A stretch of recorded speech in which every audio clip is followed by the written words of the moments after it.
सोचिए, एक ब्राउज़र जो इंटरनेट को बचाने के लिए आया और फिर उसी के सबसे बड़े साथी ने उसे लगभग खत्म कर दिया। ये कोई फिल्मी कहानी नहीं, बल्कि मोज़िला फायरफॉक्स की असली कहानी है। एक ऐसा हीरो जो इंटरनेट की दुनिया में उभरा और अब बस जिंदा रहने की लड़ाई लड़ रहा है। तो चलिए थोड़ा सा टाइम ट्रैवल करते हैं 90 के दशक में। आज का तेज और स्मूथ इंटरनेट, उससे बिल्कुल अलग था वो जमाना। उस वक्त इंटरनेट इस्तेमाल करना पता है कैसा था? एक सजा जैसा। जी हाँ, एक पनिशमेंट। तो इस कहानी का पहला चैप्टर है जब वेब को एक हीरो की जरूरत थी। उस समय इंटरनेट पर सिर्फ एक ही नाम था, एक ही राजा, इंटरनेट एक्सप्लोरर। और सच कहूं तो ये राज ज्यादातर लोगों के लिए एक बुरे सपने जैसा था। इनोवेशन, वो तो जैसे रुक सा गया था। जरा सोच कर देखिए, एक वेब पेज को लोड होने में 10 से 15 मिनट लग रहे हैं। स्क्रीन पर पॉपअप्स की जैसे बारिश हो रही है। और सिक्योरिटी, वो तो बस नाम की थी। वायरस का खतरा हमेशा सिर पर मंडराता रहता था। यही था इंटरनेट एक्सप्लोरर का जमाना। मतलब एक ऐसा माहौल था कि लोग एक बदलाव के लिए तरस रहे थे। और फिर 2004 में एंट्री होती है हमारे हीरो की। फायरफॉक्स का सुनहरा दौर शुरू हुआ।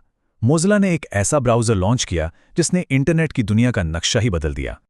फायरफॉक्स ये बस कोई दूसरा ब्राउज़र नहीं था, ये एक क्रांति थी। सोचिए, जहां एक्सप्लोरर कछुए की चाल चलता था, फायरफॉक्स रॉकेट जैसा तेज था।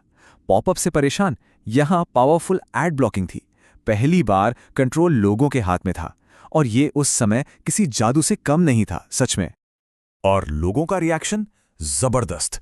पहले ही साल में 100 मिलियन यानी 10 करोड़ डाउनलोड्स। ये सिर्फ एक नंबर नहीं है, ये एक आवाज थी। पूरी दुनिया जैसे कह रही थी कि हां, हमें एक बेहतर इंटरनेट चाहिए। इसका असर मार्केट पर साफ दिखा। कुछ ही सालों में फायरफॉक्स ने इंटरनेट एक्सप्लोरर के अकेले राज को चुनौती दी और मार्केट का लगभग 1/3 हिस्सा अपने नाम कर लिया। 2009 आते आते हालात ये थे कि इंटरनेट इस्तेमाल करने वाला हर तीसरा इंसान फायरफॉक्स पर था। हर 3 में से एक। पर हर अच्छी कहानी में एक ट्विस्ट होता है। यहां ट्विस्ट का नाम था गूगल क्रोम। फायरफॉक्स ने अपनी ग्रोथ के लिए एक डील की, एक ऐसे पार्टनर से जो आगे जाकर उसका सबसे बड़ा दुश्मन बनने वाला था। और इसी डील ने अनजाने में ही फायरफॉक्स के गिरने की कहानी लिखनी शुरू कर दी। डील बहुत सिंपल थी। गूगल फायरफॉक्स का डिफ़ॉल्ट सर्च इंजन बनेगा। बदले में मोज़िला को मिलेंगे ढेर सारे पैसे। शुरुआत में तो लगा कि जैकपॉट लग गया, लेकिन 2005 तक मोज़िला की 85% इनकम सिर्फ गूगल से आ रही थी। एक तरह से ये सोने का पिंजरा था। आज़ाद तो हैं, पर उड़ नहीं सकते। और फिर आया साल 2008 और वो हुआ जिसका डर था।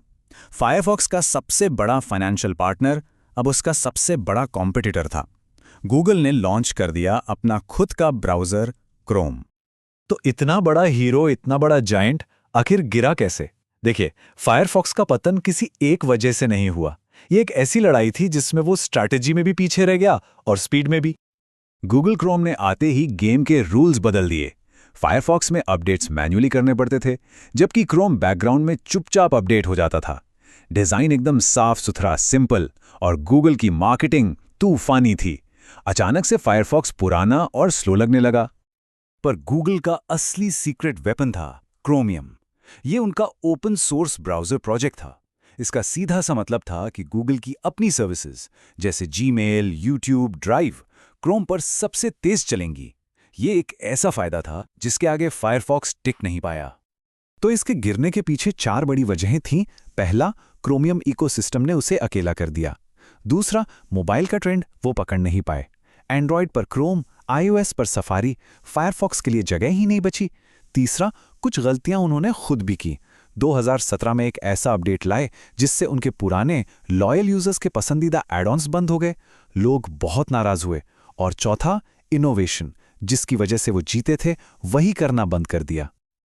और इस सबका नतीजा चौंकाने वाला है। जो ब्राउज़र कभी 33% मार्केट पर राज कर रहा था, वो आज 2% पर सिमट गया है। और क्रोम 68% के साथ बिना किसी शक के किंग है। ये गिरावट जबरदस्त है। लेकिन फायरफॉक्स की कहानी सिर्फ हार जीत की नहीं है या मार्केट शेयर की नहीं है। इसकी लेगेसी, इसकी विरासत नंबर्स से कहीं बड़ी है। इसकी कहानी से टेक, स्ट्रैटेजी और सर्वाइवल के बारे में बहुत जरूरी सबक मिलते हैं। इनोवेशन रोकना धीमी मौत के बराबर है। ये लाइन फायरफॉक्स की पूरी कहानी बता देती है, जिसके दम पर उन्होंने इंटरनेट एक्सप्लोरर को हराया था। जब वही करना छोड़ दिया तो उनका भी गिरना तय था। इस पूरी कहानी से क्या सीख मिलती है? सबसे बड़ा सबक यह है कि कमाई के लिए अपने ही कॉम्पिटिटर पर निर्भर करना एक जाल है। दूसरा, मोबाइल जैसे नए ट्रेंड्स को अपनाना जरूरी है। और सबसे जरूरी, अपने उन कोर यूजर्स को कभी मत भूलो जिन्होंने आपको सफलता दिलाई। क्योंकि नंबर 1 बनना शायद आसान हो, पर नंबर 1 बने रहना वो सबसे मुश्किल काम है। तो अब जब एआई पूरे सर्च के गेम को बदल रहा है, एक बड़ा सवाल सामने आता है। क्या इतिहास खुद को दोहराएगा? क्या इन बड़े जायंट्स को चुनौती देने के लिए कोई नया हीरो आएगा? बिल्कुल वैसे ही जैसे कभी फायरफॉक्स आया था।